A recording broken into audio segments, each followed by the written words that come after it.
presentations, but I've really summarized. And as Susan asked yesterday, I have given you an example drawn from one of Stevenson's cases. It's a theoretical example, but it should make things easier. I will try to finish maybe by 2:10, so you can ask one or two questions. So, as was mentioned, there's two types of dependent arising, exterior and interior dependent arising. When we're talking of the 12 links, we're talking of interior dependent arising. In other words, the dependent arising of the aggregates. And this you all know, these are the 12 links in sequence, right? And I won't cover them one by one. Most of them are easy. I'll cover some of the difficult points with you. Then this should make the rest of the material easier. So the first three limbs have already been covered, right? Ignorance, compositional factors, and consciousness. There is nothing terribly difficult there. Where things become difficult is where you have to identify the following four limbs, starting with name and form. And these are the traditional symbols of these limbs. In the case of name and form, a boat or a vessel. Name and form is actually the first instant of the aggregates, followed by a series of instants, and we'll see how long this lasts. It covers both the form aggregate, in other words, matter, and the name aggregate, in other words, the consciousness of the new being. So you have all five aggregates: form, sensation, discrimination, compositional factors, and consciousness. And we now have some very solid data from embryology, which enables us to pin down a little bit these links. So the name and form limb stretches basically from the instant of conception, when the spermatozoa of the male impregnates the egg of the female, to approximately the first month of the fetus, before the appearance of the sense organs. That's the key. You can see here the sense organs have not appeared. Now, this name and form link is a link all beings, we call them born from eggs, in other words, mammalian beings have. So it's not just human beings. I've taken the example of human beings, but animals, etc., have the link of name and form as well. That's pretty straightforward. Where it gets more awkward is how to distinguish the following links. So the next link, the 6 loci, is basically the link where the senses appear, traditionally represented by a castle, because the openings in the castle symbolize the sense gates. And you can clearly see in this picture, the fetus at 4 months of age, the appearance of the sense organs. But what is the key here with the limb of the 6 loci is that the sense organs do not function. They have appeared, unlike the stage of name and form, where you can see there are no sense organs at all. Actually, the fetus at this point looks a little bit like a fish in its development. Biologists view this as, if you wish, a manifestation of the embryological past of the fetus. But when we enter the limb of the 6 loci, you can see the ears, you can see the beginning of the eye sense organ, the nose, the mouth. They do not function.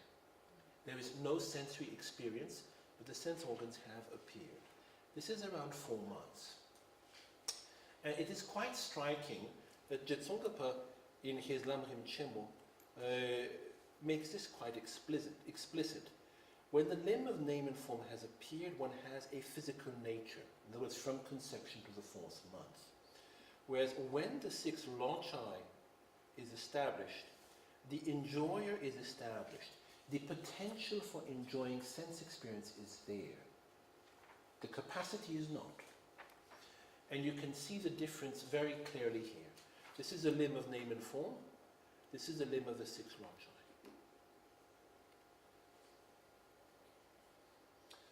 So distinguishing these 4 limbs is perhaps one of the more difficult points in understanding the 12 links. Name and form, the 6 loci, contact and sensation. Name and form physicality is established at conception. The 6 loci, the features of the body, are established. Contact, we will be talking about right now, occurs when there is contact of a consciousness, a sense organ, and an object. So, as you remember, at this point, the nascent sense organs are present, but they do not function. There is no contact between a consciousness, a sense organ, and an object during the limb of the six loci. When we pass to the limb of contact, that contact is present. And you can see this in this beautiful ecographic picture of the fetus. This is probably one of the first experiences a fetus has. Physical contact with the thumb, right? The suckling mechanism. So this limb of contact, if it is during the limb of contact, is not accompanied by sensation. Contact has occurred, in other words, the object, the sense organ, and consciousness are together. There is yet to be sensation. Sensation occurs during the seventh limb, and I feel very fortunate I was able to find pictures. Some of the researchers in the field have done marvelous work, which clearly demonstrate that the fetus in utero has sensations. And this is clear, these are clear manifestations of happiness on the face of a fetus between basically the 8th, what is this, the 7th and the 8th month of gestation, and clear expressions of suffering. So at this point, there is not only the six loci and contact, there is sensation. This is all in utero. So at this point, craving can begin to arise. All right? And I like this picture very much. Not that I identify with the person at all, but you know, it is an experience we all have had. Now, one important point here is to understand that the limbs from the 4th to the 7th limb can occur in an Arya being. They are not associated with afflictions. When a bodhisattva, let us say, let's say an 8th ground bodhisattva is reborn, according to Prasangika, he will experience the 4 limbs of name and form, the 6 loci, contact and sensation in utero, in the gestation process. He will not experience the 8th limb of craving, which is an affliction. So the key here is that once the afflictions are abandoned, one still has sensations, one still has pleasant and unpleasant sensations, but one has no attachment or aversion to them. Does that make sense? Yes. So the limb of craving is self-evident, it's basically desire. This is followed by the limb of appropriation. And if you could take your handouts, there's a section of the Salishtamba Sutra I translated, which I think is the best presentation of the 12 limbs I know of. It's also, attributed to Buddha Shakyamuni. It is. I didn't translate the whole sutra. I was going to, but there just wasn't time. But it's very, very interesting, and the words which I have put in orange. The orange obviously is my choice of color, but they summarize the meaning of the limb. It's very, very clear. So contact, the 6th limb, is a conflation of 3 phenomena. The conflation of sense consciousness, sense object, and sense organ. In other words, contact is a conflation. Sensation is the actual experience of contact. During the limb of contact, there's no experience. The 3 objects are put together, but the child, the infant in utero, still cannot experience them. The sense organs do not work, if you prefer. They're fully created, unlike in the limb of the 6 loci, but they still do not experience their object. Then craving is predilection. Shenpa in Tibetan is often translated as conception, which is really a very poor translation. Shenpa is a conceptual attachment. What seems to be implied here is a strong association between conceptuality and attachment. This is a debated point in Tibetan Buddhism. And the only difference between craving and appropriation is the increase in the attachment. And the other limbs are straightforward. The 10th limb, as we said yesterday, is just karma, but it's the karma which generates birth. The 11th limb is the arisal of the aggregates, that's birth. Their maturation and disintegration are aging and death, subsumed in one limb, the 12th limb. Does this make sense so far? Now, I'll cover quickly the number of lives in which one cycle of 12 limbs can be completed, and then give you an example. They can be completed in only 2 or 3 lives. If they are completed in 2 lives, you have this in your charts already. The 6 causal limbs are completed in 1 life. These are the 6 causal limbs. The 6 effect limbs are completed in another life, which may be the next life or may be separated by thousands of lives. The key is all the causes are completed in 1 life and all the effects in another. We call these limbs causal limbs and effect limbs. That doesn't mean that each cause is not the effect of something else. Obviously it is. Now, in 3 lives, the only difference is that the 6 causal limbs are completed in 2 lives. 3 in one, 3 in the other, and the 6 effect limbs, as previously, are completed in the last life of this cycle of 12 limbs. So far, so good. Now, the general causal sequence is the last point I'd like to cover, and then we will take an example. The general causal sequence is that you move from the limb of the afflictions, and as I was very impressed that Molly knew that there were 3 afflictions, by the way, so it made a good impression. There are 3 afflictions: ignorance, craving, and appropriation. The limbs of the afflictions give rise to the limb of karma, and the limb of karma gives rise to the limb of suffering. So we have a 3, 2, 7 sequence. This is a general causal sequence in the unfolding of the 12 limbs.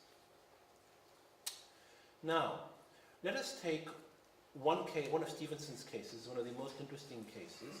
I've already presented it here, but it's striking because there seem to be memories of past lives, and try to understand it in the light of the 12 links. It's the case of Vijayaratne, who was a young Sri Lankan who had clear memories of a past lives actually, and had physical traces of deeds he had performed in his previous life. He had a very marked deformity, actually atrophy, of both the right breast and the right arm, strong facial resemblance to his father's deceased brother, and he remembered that he was born with a withered arm because he had murdered his wife in a previous life. There was a well-kept secret in his family that his father's brother had been executed for murder. The child did not know this. Now, what happened in the father's brother's life which led to the murder? And then we will see the relation with the present life of Vijayaratne. So the father's brother's name was Ratranhami, who was rejected by his betrothed, which amounted in Sri Lanka to a de facto wife. Then he premeditated her murder, returned to his home village, found a kris, which as you know is a wavy dagger, particularly savage way to kill somebody. He paid off all his debts and then returned to see her and stabbed her repeatedly with the kris. He stabbed her in the back and in the armpit as she was raising her arm to protect herself. There was no remorse of any type. He pleaded not guilty during the murder trial. And he actually rejoiced in the death of his betrothed-to-be. At the execution, he told his brother that he would return as his son. This amounts to a vow. The child remembered clearly being executed by hanging at the date of the execution, July 14th, 1928. He remembered the testing of the gallows. He remembered having a Buddhist monk make offerings. He remembered a black hood being placed on his head. And the very last memory before death by hanging, literally when the trap was sprung, was a memory of his brother. He remembers his neck tightening, and this is quite striking. He remembers falling into a pit of fire. the very last memory he has of that life. As a young Sri Lankan in 1961, after rebirth, he expressed no regrets whatsoever, and he said he would murder the betrothed he had again if the circumstances were the same. His outlook changes in his 20s, which is quite common with these cases. It's as if it takes young adulthood for the person to move beyond these experiences. Now, what is striking is he seems to have memories of previous non-human lives. And Stevenson is loath to quote these cases, but he does. So he has this memory of dropping into a pit of fire, which might be a memory of a hell realm rebirth. And he has memories of flitting through the air and being perched on treetops. During his life as Vijayaratne, he experienced a series of mental breakdowns. He was interned several times, and during these mental breakdowns, he mimicked the behavior of a bird, gathering twigs, clucking, and sitting on the twigs. Obviously, if you're a psychiatrist, you draw only one conclusion. He needs to be locked up. Now, if we look at the unfolding of the recollected lives before analyzing them in the light of the 12 links, we have 3 recollected lives before the present one. In the first life, he recollects being Ratranhami between 1904 and 28, rejected by his second wife, whom he murdered, his betrothed, in 1927 and executed in 1928. He was the older brother of his father in life 4. There seems to be a recollected hell rebirth, and there seems to be a recollected animal rebirth as a bird. In the 4th life, the present life, a very striking pattern which links this life with life 1. He is systematically rejected by women. He found it very difficult to get married. Perhaps sensitive women could feel the vibes, I don't know. He had repeated psychotic episodes. The right arm and digit were atrophied, and the chest muscle and rib atrophied. Let me show you pictures of these to give you a sense of the scale of the problem. This was his right arm. As you can see, there were no digits. And I don't have in this presentation, do I? Yes, this was his pectoral muscle, which as you can see is absent. Now it's quite striking. He struck Polymenike, his fiancée's left side, with his right hand. Now it is his right hand which was atrophied. And the right pectoral muscle, with my little knowledge of anatomy, seems to activate the movement of the right hand. It is the right pectoral muscle which is atrophied, not the corresponding area of Polymenike's body. It's very interesting, this case. Very interesting. Now, let us analyze it a little bit further. We have one short human life, 24 years, and it seems 18.5 years spent in the lower realms. Well, if the hell rebirth is a rebirth... Feels like a real long time, I'm sure. If the 18.5 years rebirth in the hell realms is a rebirth in Avicii, which is what it sounds like to me, because the only experience is fire, then that is not easy. That is not easy, you know? So let us look at the cycles of 12 limbs. Now this is my theoretical reconstruction. We don't know how karma matured for Ratranhami. We do not know what went on in his mind, but we can try to apply it to see the principles. We have one first cycle of 12 limbs, or the 2 lives, which stretch from the human rebirth, the first rebirth as Ratranhami, to the immediately subsequent rebirth in what I will call the Avicii hell. Now, it seems to me there was no intermediate state, which is a clear indication of Avicii hell rebirth. In other words, at the instant of execution, without actually getting aggregates, technically speaking, certainly not a form aggregate, he was reborn in Avicii. You have, during the first rebirth, 6 causal aggregates, 6 causal links, and during the second rebirth, the 6 resulting links. The first causal link is ignorance. The second is the karma of killing, which was implanted into consciousness. Then this was amplified by craving, the craving probably during the trial. The wish for Polymenike to suffer, the rejoicing in her suffering, an intensification of this, which is appropriation, which is the delight in the idea that he murdered honorably, happiness probably at the thought of having murdered. And this, which is an evil view and is one of the forms of appropriation, caused the maturation of the 10th link, the link of existence, which is a karmic seed in his consciousness at the time of death, which precipitates the next rebirth. This is what Geshe described this morning as an impelling karma. It impels a hell rebirth. If you look at the hell rebirth, what are the links? We have the link of name and form. In other words, conception in hell, there is no body, just fire. And as you can see, basically, it seems that all the links, the 6 loci, contact, sensation, birth, and aging and death, are just fire, which corresponds to the Buddhist description of the lowest hell, Avicii. There is no other experience but one of burning. Then we cannot say for sure that this is what happened, but from a Buddhist standpoint, it's very possible. The second cycle of 12 links occurs between the first and the fourth life. In other words, between the 2 human lives. Because the question which arises is, why did this murderer, after 18.5 years, get a human rebirth? Now, clearly, to have gotten a human rebirth, he must have accumulated virtuous karma. It is not incompatible to murder someone and, on the side, if you wish, to accumulate virtuous karma.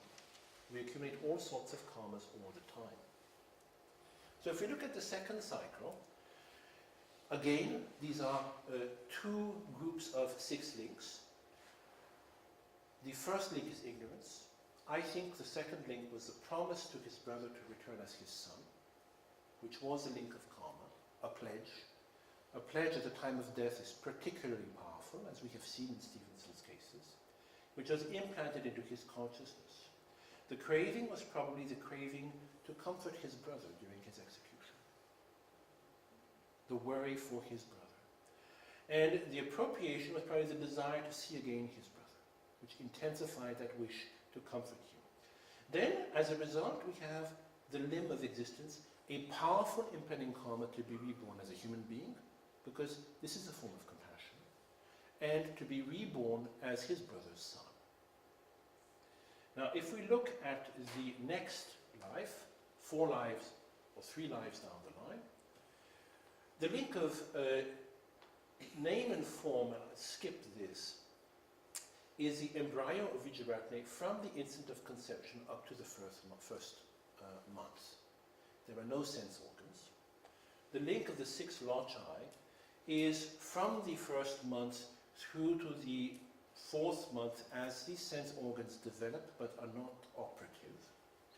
The link of contact occurs when the sense organs are operative, but there is still no experience.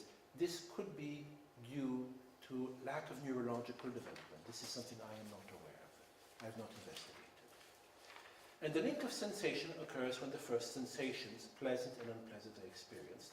With birth as a human being and aging and death, aging has started, his death has not yet started.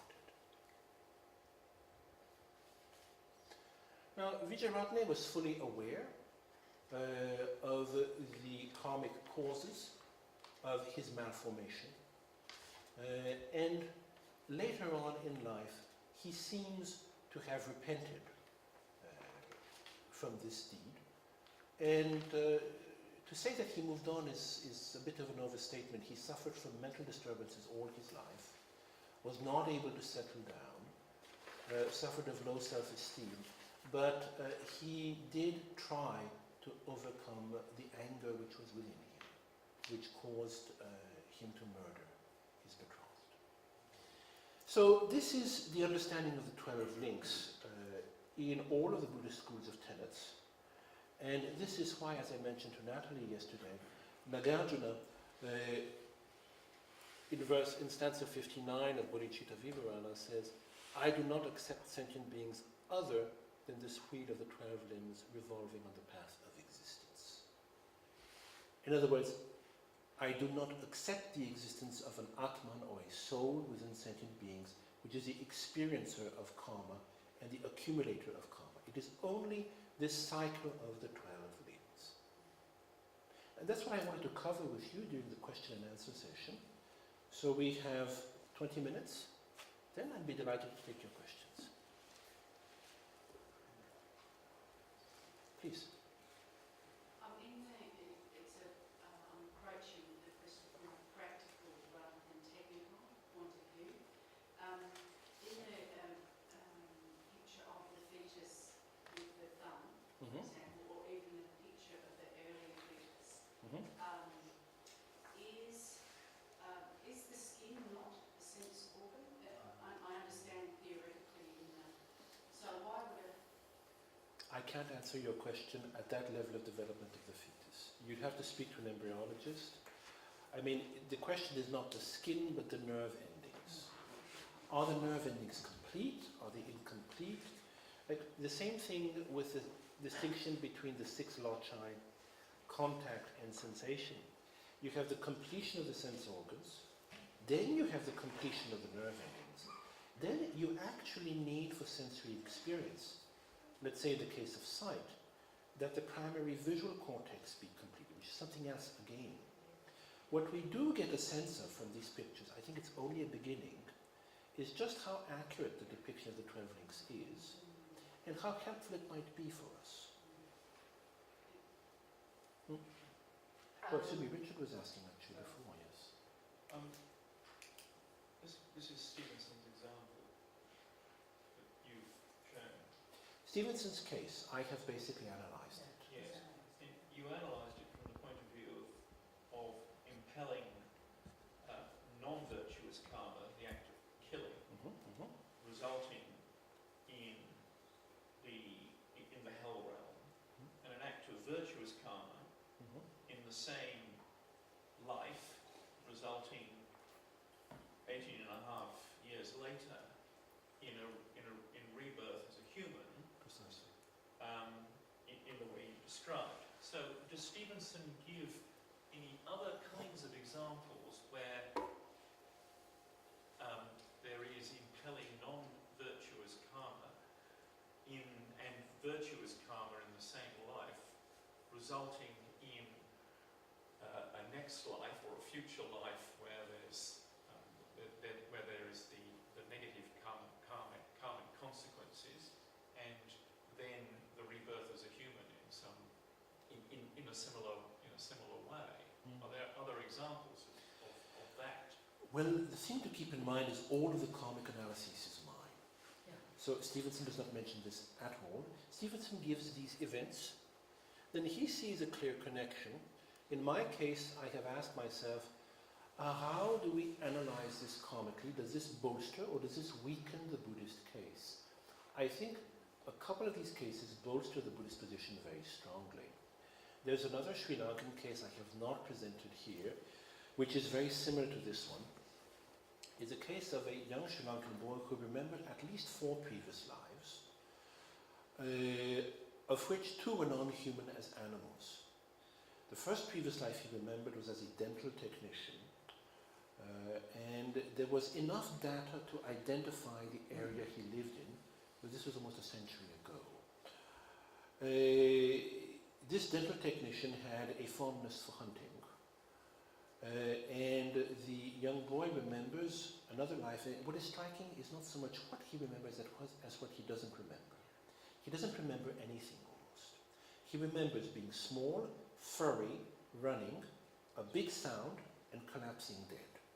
In other words, he remembers being a rabbit, but he has no self-identification as a rabbit. Then he remembers being big, dark, hairy, tormented by flies and insects, and unable to see sideways.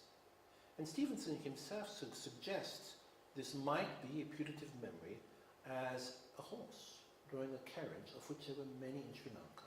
Again, there is no self-identification. And in the last recollected life, he remembers being, or he is a human being, and what is striking is because of the clarity of the memories, this young child who's 11 years old when Stevenson meets him, has chosen to become ordained, and by the time Stevenson met him the next time at 19, he was abbot of the monastery. So he had progressed very, very far. Then Stevenson asked him why he had become ordained, and he said it was just self-evident to him that he wanted out. But this is the wish for liberation. And that is another very strong case. Then there is a clear karmic connection between the predilection for hunting in the first life and rebirth as a rabbit in the second life. And the karma of killing rabbits is the impelling karma which causes rebirth as an animal in the next life. Then the karma for being reborn as a horse, we don't know. What caused, or what is the impelling karma for the fourth rebirth as a human being, we don't know. We do not know enough in many of these cases to analyze. But in Vijayaratne's case, we have a lot of that. Is it unusual that the first example you gave was of a Sri Lankan in a previous life and yet still born in the same country? Is there any relevance to that at all? Yes, it's quite common. It seems that basically one's habituations have a very big impact on where one is born. And for instance, it is striking that if you take gender, change of gender from life to life is relatively rare. And when it happens, there are gender-related problems in the next life. You know? Change of culture is relatively rare. Change of religion is relatively rare. It happens. But Stevenson made a particular study of children being reborn as Muslims in India with clear previous memories of lives as Hindus. They're rare cases, and there are big problems with the family. First, the family obviously does not accept, the rebirth. Then the child resists circumcision because the Hindus are not circumcised. You get a lot of problems like that. Please. How many, have you come across cases in Stevenson's work where the previous personality was demonstrably virtuous? The impression that I got from the summaries that I've read, I haven't read his detailed magnum opus, is that a lot of the previous personalities were killed by violence, or were killed very quickly. There are cases, I mean, obviously there's a problem with Stevenson's research, which is that for the child to recollect a previous life clearly, Yeah.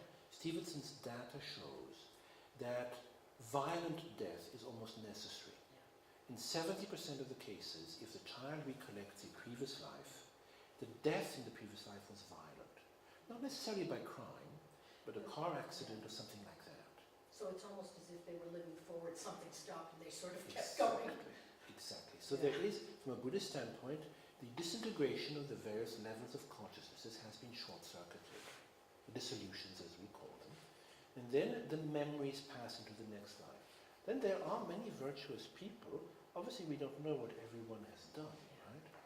But in the European cases of reincarnation, which Stevenson covers, there's a German case, a very fine person, as far as I can judge, right, from his memoirs, who had clear recollections of a castle in the north of Germany. This gentleman lived around 1927, and the recollections came as a result of a fever, a very strong fever, which lasted a week, at the end of which he had a compulsion to find this castle. He had clear memories of the castle, then of the area around it that didn't help a lot. It was on a hill in a forest, so obviously Germany in the Middle Ages, I'm looking for a castle on a hill in a forest. If you've been to Germany, you understand the problem. They're all on hills and there's forests everywhere. But after a lot of work, he traced the castle, and what is striking is that his memories were at odds with the present appearance of the castle. There were buildings which weren't in his memories, there were walls where there weren't supposed to be walls, and he was able to find the plans of the castle as it existed in the 13th century. And these plans corresponded to his memories. Well, cases is the case of Georg Neidhart. I presented at the end of this year. These cases are very strong. Very strong. All the more so because often the person really does not want to find all this. Then, really for a deeper analysis of the 12 links, I think we have to rely no longer on Stevenson's cases, but on cases of hypnotic regression. There's much more data. The data is more tentative. Sometimes it's accurate, sometimes it's fantasy. You have to discriminate. One very strong case reported by Wambach, which I hope to analyze, is that of someone who remembered being the assistant of an executioner in the Middle Ages. I did not know this, but the function of the assistant of the executioner was to lift the hair of the condemned, because the hair would interfere with the decapitating blow. Then this young boy, this was his function, you know. I think his dream in life was probably to become an executioner, you know, in his own right. Everyone has their ambitions. And what is interesting is to see the pattern in the recollected past lives. Because this medieval life we cannot date, but you could assume it is probably before the late 17th century. You could assume that. After that, decapitation by the axe goes out of fashion. Then he has a clear memory of being a young railway engineer assistant whose function is to check the functioning of the wheels on the early steam engines. And one is jammed, and he puts his hand inside the wheel to see what is jammed, and unfortunately for him, the steam engine starts moving, and his last memory is of having his head crushed at the neck. Now here, you have a very striking correlation between someone who was an assistant to an executioner, helping decapitation sometime in the Middle Ages, and who is reborn as a human being a certain number of centuries later, and whose head is basically crushed and severed at the neck in a very improbable accident. So I think it's the analysis of these cases which is extremely interesting to understand the 12 links. Please. Even though this was a question asked of Geshe-la, I would still, some of us were talking about it afterwards, the distinction between beginningless ignorance and ignorance. Because I always, my understanding was that the definition of ignorance was the apprehension of the self. And in the teachings, the definition of beginningless ignorance is an apprehension of the self. So if they both have the same definition, I don't understand what the difference actually is. Beginningless ignorance is the innate, spontaneous apprehension of the self, which is in every living being, unless they are liberated. So ants, human beings, dogs, animals, everyone has it. There are millions of different forms of ignorance. We can ignore what Paris is, that is a form of ignorance. We can be ignorant of Satipatthana meditation, that's another form of ignorance. These are all ignorances. So every case of beginningless ignorance is necessarily ignorance. But there are an infinite number of forms of ignorance which are not beginningless ignorance and actually which are irrelevant for us. When you go to school to eradicate ignorance. But if you learn, I don't know, how an LC circuit oscillates, it is totally irrelevant to spiritual practice. Does that answer your question? So the definition within this context of 12 links then is the definition the different. So beginningless ignorance is that misapprehension. Yes. That is innate and spontaneous. So in that case, it's just ordinary, the ignorance that's being referred to. Is that what's defined here in the Lamrim Chemo as unclear about the nature of the four truths, karma, its effects, and the three jewels? Yes, that would be ordinary ignorance in the context of Dharma, yes. Then when we talk of the 12 links, to be precise, we always say ignorance from within the 12 links. Compositional factors from within the 12 links, because there are many forms of ignorance which are not the root of psychic existence. there are many forms of compositional factors which are not involved in the 12 links. Thank you. Please. I'm just going to really follow up on what Jill's question was there. Just to really clarify this for myself, beginningless ignorance, basically all beings have that, except obviously high beings. But the ignorance within the 12 limbs is the ignorance of the Dharma, ignorance of the three jewels. Mm-mm. No, so The ignorance within the 12 limbs is beginningless ignorance. It's beginningless ignorance. Then there's a debate we won't enter into between Asanga and Vasubandhu on this one, but I think it's a bit complicated. There's no point in entering into that. Please. Just on that, does that correspond to the selflessness of persons?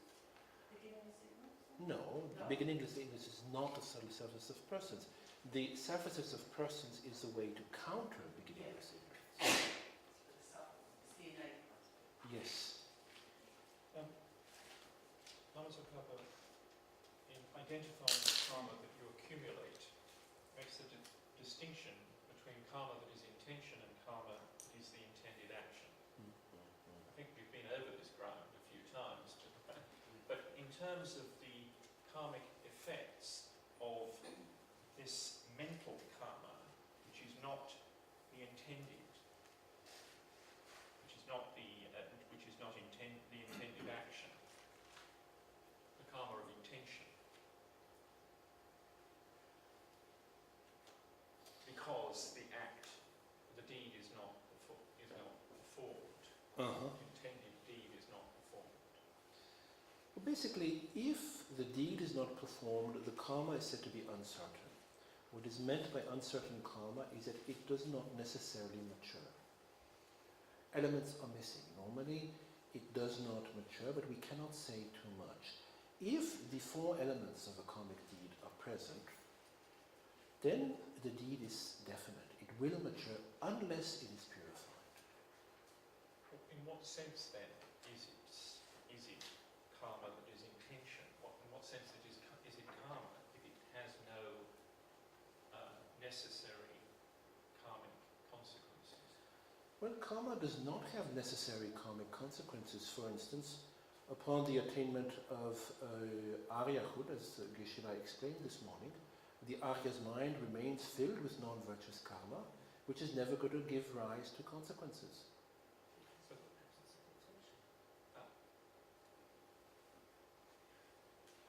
the imprints are there, and the potencies are there, but because of the eradication of the ignorance and the abandonment of afflictions that arises, that is not the case of an ordinary being in the case of the karma that is intention. Precise effects of karmic effects of karma, which are intention, basically are the unfolding of a karmic deed. So intention is a mental factor. If that mental factor leads the mind to engage in an object in a virtuous way, you have a virtuous karma. If all 4 components of the deed are complete, that virtual karma will mature at some point in the future. We can't say when.